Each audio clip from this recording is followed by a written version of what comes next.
नमस्कार विद्यार्थी मित्रांनो. तर आपण अँग्लो मराठा वॉर युद्ध जे आहे त्याचा आढावा जो आहे तो आपण घेतलेला आहे. तर या व्हिडिओमध्ये आपण त्या अँग्लो मराठा वॉरवर कशा पद्धतीचे क्वेश्चन विचारले जाऊ शकतात, त्याचा आपण थोडक्यात आढावा घेणार आहोत.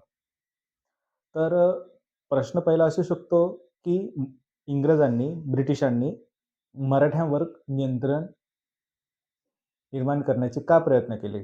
रिझन काय आहे? तर मराठ्यावरील ब्रिटिश नियंत्रण हा आपला मुद्दा आहे.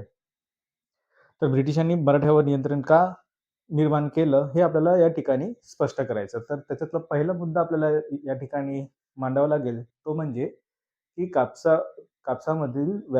कापसाची व्यापारातील तेजी. कापूस व्यापारातील तेजी. तर आपल्याला दिसून येते, की 18व्या शतकाच्या उत्तरार्धापर्यंत जागतिक स्तरावर आपल्याला दिसून येते, की कापूस व्यापारामध्ये काय तेजी आहे. आणि जो कापूस आहे, त्या व्यापाराचं तेजी जी आहे, त्याचा फायदा कोणाला घ्यायचा आहे? ब्रिटिशांना घ्यायचा आहे.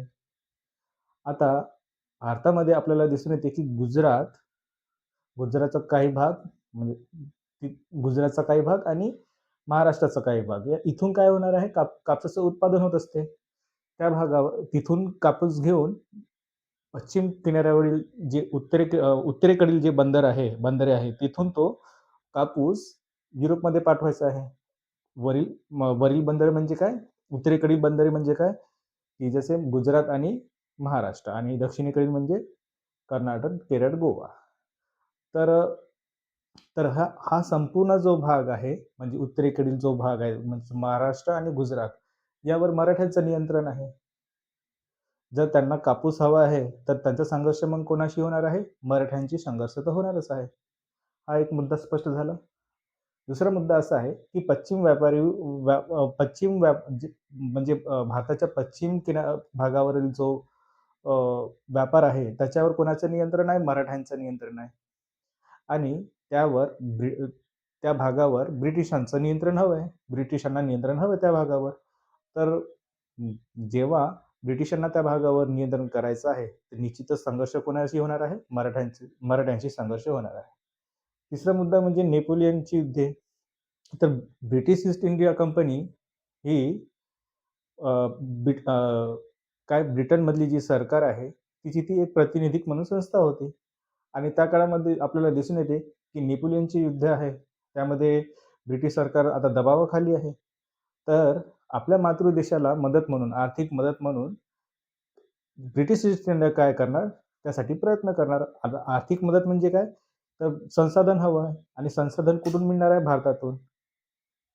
तर या म्हणजे जितके जास्त प्रदेश बळकावले गेले, तितक्या प्रमाणात काय मिळणार आहे त्यांना? संसाधन मिळणार आहे. तर म्हणून आपल्याला दिसून येते, की भारतातील संसाधनावर नियंत्रण मिळवण्यासाठी हा एक सुद्धा मुद्दा आहे, की मराठ्यांशी काय होणार आहे? त्यांचा संघर्ष किंवा त्यांच्यावर नियंत्रण करण्याचा ते प्रयत्न करणार आहे. नंतरचा मुद्दा आहे, की मराठ्यांचा लष्करी शक्तीमध्ये वाढ. तर आपल्याला दिसून येते, की शिंदे, होळकर यांनी काय केलं आहे, की त्यांची जी सैनिकी जी आहे ते पाश्चिमात्याच्या आधारावर ते पुनर्रचना करण्याचा प्रयत्न करत आहेत. लष्कर जे आहे त्यांचं पाश्चिमात्याच्या आधारावर ते पुनर्रचना करण्याचा प्रयत्न करत आहेत. तसेच त्यांनी आपल्या ठिकाणी फ्रेंच अधिकाऱ्यांची पण नेमणूक केलेली आहे. तसेच आपल्याला दिसून येते, की त्यांनी तोफखान्याला पण चालना दिलेली आहे.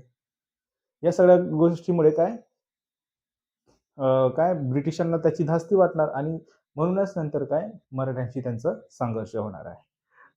यानंतरचा मुद्दा आहे तो म्हणजे मराठ्यांतील अंतर्गत संघर्ष आणि आमंत्रण. तर 1961 मध्ये पानिपतचं युद्ध झालेलं आहे. नंतर मराठे एकत्रित आले. पण त्याच्यामध्ये पण काय पेशवे या पदासाठी काय अंतर्गत संघर्ष होणार आहे. पेशव्यामध्ये पण काय अंतर्गत संघर्ष होणार आहे. तिथून आपल्याला दिसून येते, की रघुनाथरावांचे एपिसोड आहे. त्यांना पेशवेपद पाहिजे होतं, पण त्यांना मिळणार नाही. म्हणून ते काय केले? ब्रिटिशांना जाऊन मिळाले. तिथं तह केला आणि काय नंतर म्हणजे एक प्रकारे काय पेशव्यांनीच त्या ब्रिटिशांना आमंत्रण दिलं, की तुम्ही काय मराठ्याच्या भागामध्ये येऊन तुम्ही काय नियंत्रण प्रस्थापित करा. आपणच आमंत्रण दिलं. तशा प्रकारे त्यांना संधी मिळाली आणि त्यांनी त्याचा तो फायदा घेतला असल्याचं दिसून येते. आता निष्कर्ष हा तुम्ही कमेंटमध्ये लिहा. ठीक आहे. आता याच्यावर तुम्ही हे जे मी सांगितले आहे मुद्दे याच्यावर तुम्ही तुमच्या भाषेत ते पूर्णपणे स्पष्ट करा आणि निष्कर्ष तुम्ही कमेंटमध्ये लिहा.